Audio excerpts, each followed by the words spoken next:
We tend to be hard on ourselves as parents, wanting to be perfect in all that we do, and we can fall into the trap of perfectionism.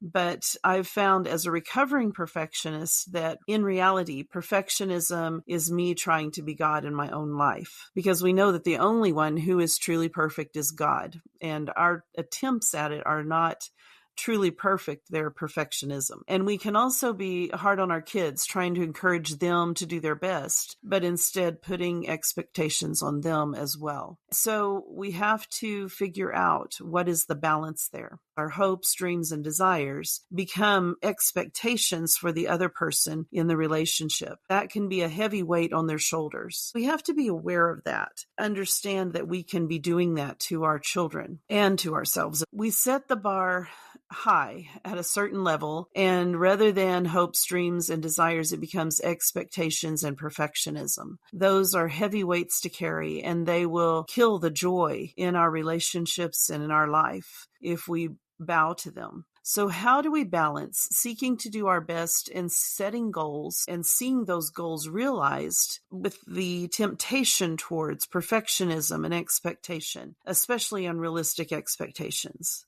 We know that the experts often tell us that children rise to our high expectations, so we don't want to give them low expectations. So when does that go from being healthy motivation to pressure causing our children to be people pleasers or to just shut down and give up? I really think it boils down to grace. Because of grace, we can try without fear of failing, because if we fail, grace is there. This is the way God treats us, and this is the way we need to treat ourselves and treat our children, to give abundant grace, but to encourage our kids to try. When our children know that we will show them grace when they try and fail, they can become more self-confident and willing to try new things and to step outside their comfort zones. If we have a rigid do-or-die attitude, even if it is just toward ourselves, our children can pick up on that and become unwilling to try new things. And the second thing besides grace is truly knowing who our children are and what they are capable of. That's so important, because if we don't understand who they are, we can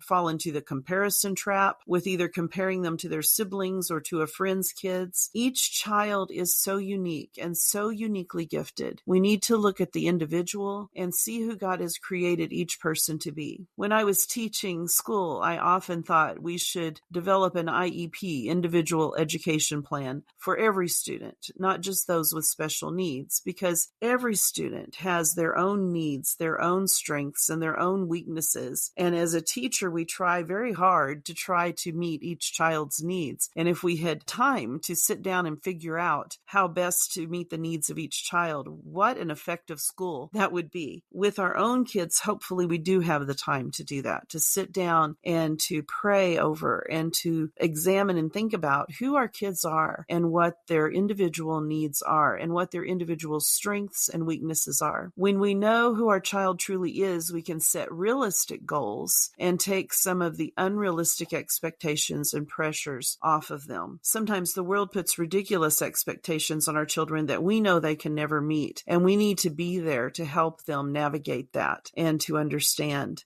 they have their own strengths. I was very blessed as a child in that my parents always told me I could do anything I set my mind to. And I'm sure they were not right because there were plenty of things I could not do no matter what. But I believed them and tried many things, even though I was horribly shy as a child. I grew very fast and I had very long legs and very long arms. And so I was a little bit clumsy for a while there. And in fifth grade in PE class, the teacher said, "She tries harder than anybody in the class." But I couldn't do a cartwheel to save my life. And I even taught my sister how to do cartwheels, but I could not do one ever. And I've never been able to. And he would say that he would tell my mom, she tries harder than anybody. And that was me. I always tried because I thought, if I put my mind to it and tried hard enough, eventually I'd be able to do it. But unfortunately, cartwheels were not in that list. But my parents did hold me to a very high standard. And sometimes they did push too hard. But usually they only emphasized that I should always do my best, whatever that might be. And as long as I had tried my best, they assured me that they would be happy. And that's what I've tried to do with my children as well. And I hope they've grasped that. I think they have. But when we can teach our kids that as long long as they're doing their best, that's all we want from them, then they can try things and not be the best, but just doing their best. Not all expectations are from God and are God-given. As a parent, I put so much pressure on myself to try to help them succeed. And at first, they were misdiagnosed, and I was doing all the wrong things for a child with autism. So as parents, we put a lot of expectations on ourselves to understand everything, to know everything, to be perfect, and to just parent perfectly. And we frankly will never do that. I had to give myself grace, and I had to give my kids grace. And I asked God for a whole lot of grace and wisdom. If we can succeed in understanding that we try our best, we respect people, we respect God, and we try to be who He's created us to be, then we can realize that we have succeeded because we are glorifying God with our lives. I want to encourage you today to give yourself grace. There comes a time when we have to let go of the dream we had for our kids, the idea of perfection that we put on ourselves, and to realize God's plan is still at work in our hearts and lives, even when we have messed up. Letting go of those plans we had before our children were born and seeing them as who they really are. With my oldest daughter, this was especially important and difficult, but it was a very vivid lesson in our lives because when she was little, she was outgoing and never met a stranger. She was bubbly and funny and silly and was afraid of nothing. And then when she was about 4 years old, one day it was like a switch flipped and she changed practically overnight into this fear-filled child with all kinds of sensory issues who didn't trust anyone. And she wouldn't eat foods she had liked before, even just a week or two before. She wouldn't eat them anymore. They would cause her to gag. She couldn't wear socks and pants that she had been wearing before because the textures bothered her so much she couldn't even think about anything but her socks or her waistband on her jeans. And so we had to change everything, and we didn't know what was going on. We didn't know what to think. It was really strange and very frightening for us. And letting go of who she had even been for the past 4 years was important, but it was really hard because we were still trying to understand and navigate this landscape that we were given and trying to help her cope with all these new feelings. It was a real challenge, but it wouldn't have been fair to her to keep holding her to who she wasn't,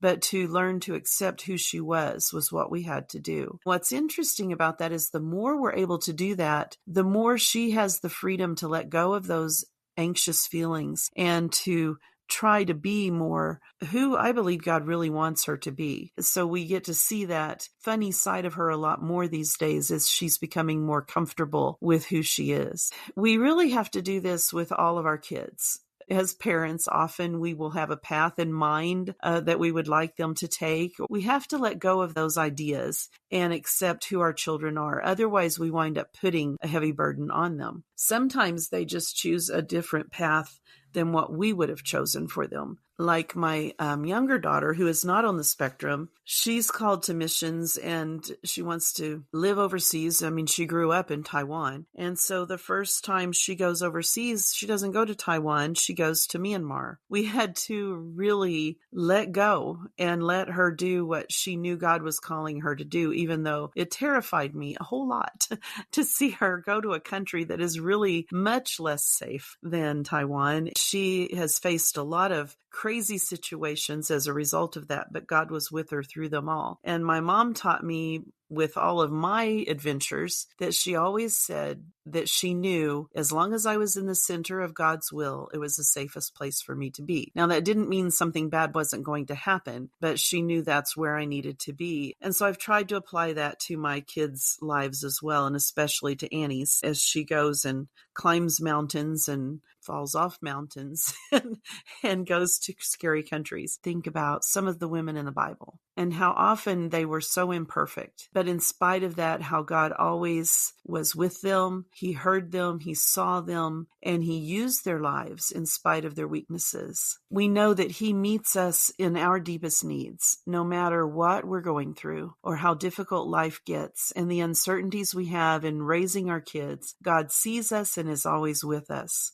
So take just a moment and think about Hagar in Genesis, and she's in the wilderness, and she thinks she's going to die, and she thinks her son Ishmael is going to die, and so she puts him under a bush away from her because she just can't sit and watch her son die. But she has no water and doesn't know what else to do. And God saw her pain and her fear, and he gave her hope and guidance and gave her water and told her to take her son and that he would be the father of a great nation. And Sarah, we look at her, I don't know about you, but I can relate to her in trying to control everything and trying to solve problems herself, and basically winds up playing God in everybody's life and messing things up. But when we look at her story, we see that God blessed her in spite of herself and used her life to fulfill his plan.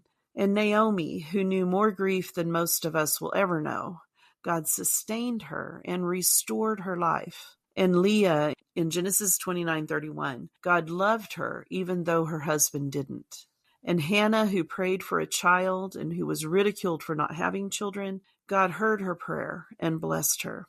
Even Eve, talk about making bad choices in your early life. She lost her home, but not her God. He forgave her. I know the Bible doesn't tell us that exactly, but we know Adam and Eve taught their children to make offerings to God and to know him. And the last words recorded of Eve are her glorifying God for giving her another son. Just like these women, God sees you when you feel lost and afraid.